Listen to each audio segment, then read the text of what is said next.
Welcome back to Full Point, the Cebu Sports Show. I'm Nimrod Quinones and I'm still with John Pajes, who is also the president of the Sports Writers Association of Cebu.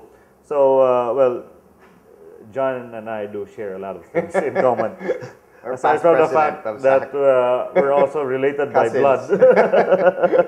Well, no nepotism here though, John. So, well, you did mention the top player of Thailand who's ranked 150 plus in the world. Among the Filipinos, who is the highest ranked tennis player internationally? Our highest ranked right now name is Tret Yui. He's actually a doubles specialist, ranked about 35, I think, in the world. In doubles. In doubles. Yeah, but in singles, if you're that good, then you can still play pretty good singles. So he's almost a shoe-in to be a member of our team. I think Ruben Gonzalez, 6 feet tall, really strong. Yeah, I saw that guy. I guess serious. He saw that match and he played very well. Very good chance that he'll be back. Bisaya, fellow Bisaya in Johnny Arcilia. Probably will be back. He's a clay court specialist, won the PCA Open, the biggest tournament in the Philippines 7 times. How about Cecil Mamit? Cecil is busy with Maria Sharapova, your former girlfriend. So I think he's sort of retired already from Davis Cup. But it's not a love relationship. He's the hitting partner of Maria Sharapova. I think it's time for him to also relinquish his time and then let the younger players. Of course, Cecil is best remembered as the guy who defeated one of the top tennis players before. I think Agassi in the U.S. Open. Correct. I think the U.S. Open. Yeah, that's how I remember Cecil from way back in the 1990s when our waistline was about 32 inches. So, John, we keep on talking about the Davis Cup, but we know that there are really big tennis events. Like you have the Grand Slams, you have the Australian Open, you have the French Open, the Wimbledon, and the US Open. I don't know if I got it in the right order. Just the perfect order. Okay, so during these Grand Slams, you have several courts. But what we have here so far is just one clay court, which has, which is accepted internationally. Yes. The one being offered to us, Plantation Bay. So, what is the next step? We need a bigger tennis center.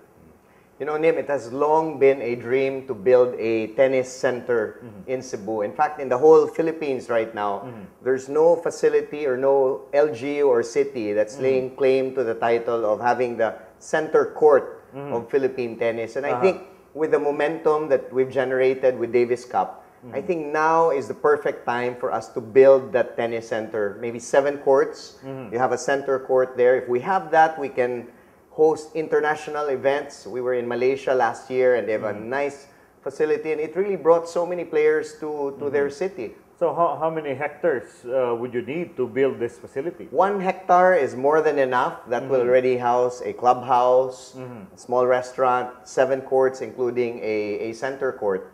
So 1 hectare is more than enough. And I think this has to be a collaboration between the government and the public and the private sectors. So you haven't also talked to any developer who might be interested to build something like this? We're really talking to as many people right now. But I think this year, hopefully, is the year when we can really get this moving. It's been a long dream, but I think if we realize this, then we can really take, even the training, not just the tournaments, can be in that center court here in Cebu. Yeah, I do remember that there were guys from Hong Kong who were helping out the kids in Consolacion. Yes. Where we have the Cebu International Tennis Center. Yes. So we could do something like this if we have this big tennis center. Yes. So how easy is it to get a tie-up with all these big tennis schools abroad? Well, I think a lot are really interested in Cebu. First of all, we're very centrally located. There are a lot of flights from all over. So I think it will be very easy to bring in a lot of players from the outside, whether it's competitive or it's to learn the sport even more. So I think Cebu is perfectly suited for this facility.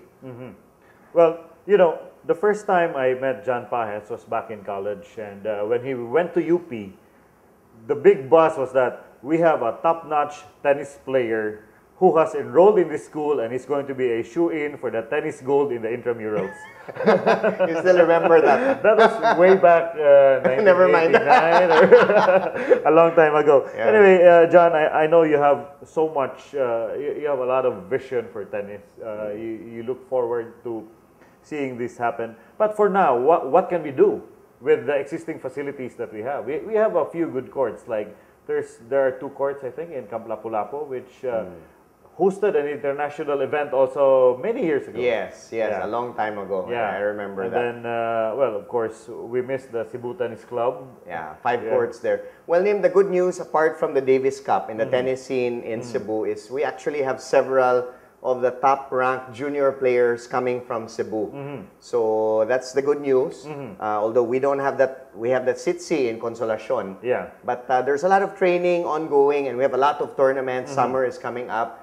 We're having a lot of tournaments here during the summertime. So I think there's a lot of busy activity, especially among the junior players right now. Well, you talk of junior players. How about our coaches? Do we have enough coaches to handle all these trainings and get the kids? We have our local coaches. That's, of course, a big challenge because the pay outside of the country is so many times more compared to staying here. But recently, we brought in a Swedish coach, Coach Tommy, who's here now helping us full-time.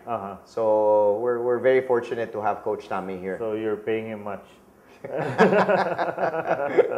Well, that's very interesting that we do have some foreign coaches because I do see a difference with the way our kids start with the kids from other countries because, well, number one is we don't probably have as many resources as the other countries.